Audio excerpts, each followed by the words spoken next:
अभ्यास के प्रश्न।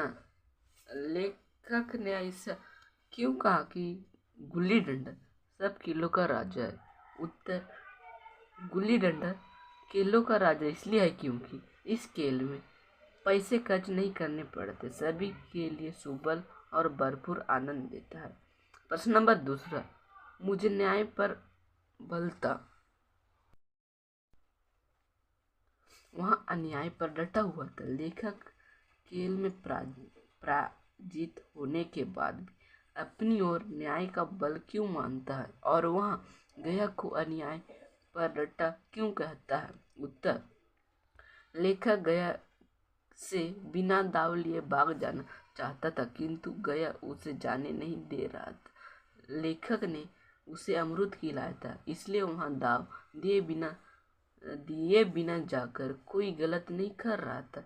गया ही उसे दाव देने के लिए जबरदस्ती रोक रहा था, अतः गया उसके साथ अन्याय कर रहा था। प्रश्न नंबर तीसरा, पिताजी अपने तबादले से दुखी थे जबकि लेखक खुश था, क्यों? उत्तर, पिताजी के तबादले से लेखक खुश था क्योंकि नई दुनिया, नई जगह देखने की खुशी थी। नए मित्र, नए शहर, नए नए लोगों से मुलाकात होगी, इस बात पर वहाँ फूला नहीं सम रहा था। किंतु पिताजी दुखी थे। यहाँ आमदनी अच्छी होती थी, सब वस्तु सस्ती थी, नई जगह महंगी होगी। प्रश्न नंबर 14, 20 साल बाद जब लेखक फिर से उस कस्बे में पहुंचा तो उस कस्बे और लेखक दोनों में क्या क्या बदलाव आ चुके थे? उत्तर, 20 साल बाद जब लेखक फिर से उस कस्बे में पहुंचा तो वहाँ इंजीनियर साहब बन चुका था। जहाँ खंडहर था वहाँ पक्के मकान बन गए थे। जहाँ बरगद का पुराना पेड़ था वहाँ एक सुंदर बगीचा था।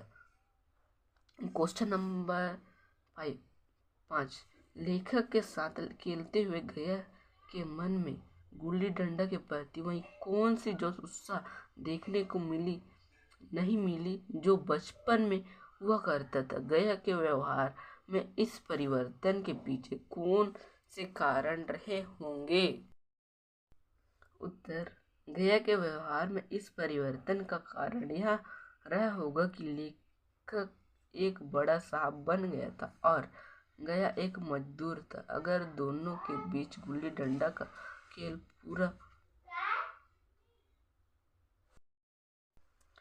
हुआ था और उसमें गया जो गुल्ली डंडा के चैंपियन का लेखक को हरा देता था, वह अपने आप को माफ नहीं कर पाता क्योंकि इस मजदूर से एक साहब हार गया। निम्नलिखित कथनों से क्या अभिप्राय है?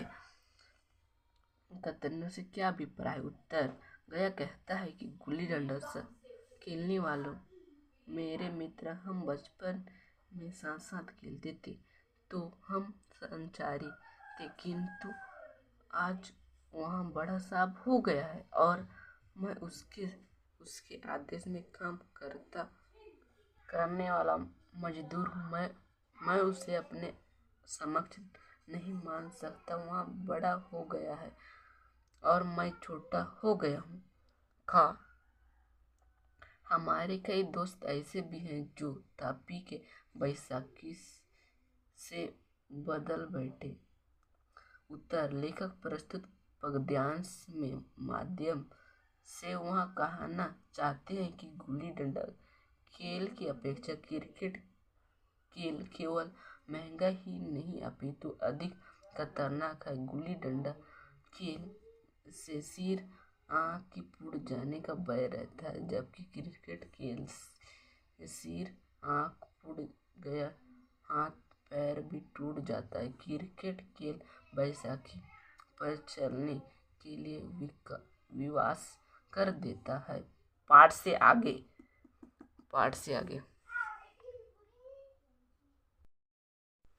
प्रश्न नंबर 1, गुल्ली डंडा एक ऐसा भारतीय खेल है जिसके लिए पैसे रचना करने की जरूरत नहीं पड़ती। अपने आसपास परिवेश में प्रचलित ऐसे खेलों की सूची बनाए।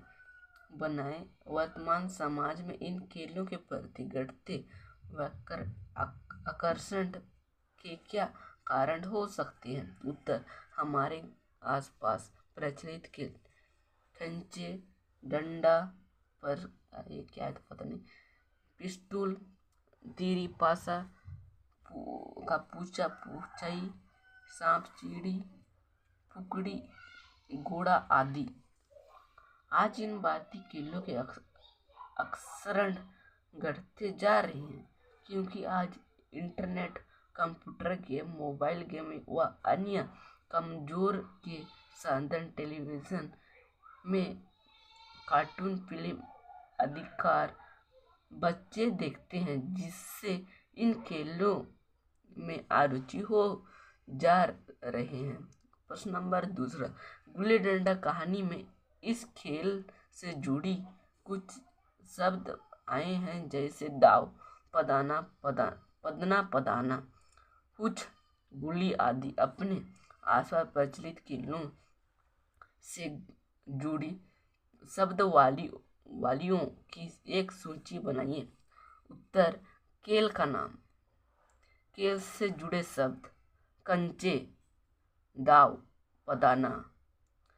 दूसरा, छुपाई, रेस, पीठ, बांस के प्रश्न। इसको हम अगले एपिसोड में करेंगे।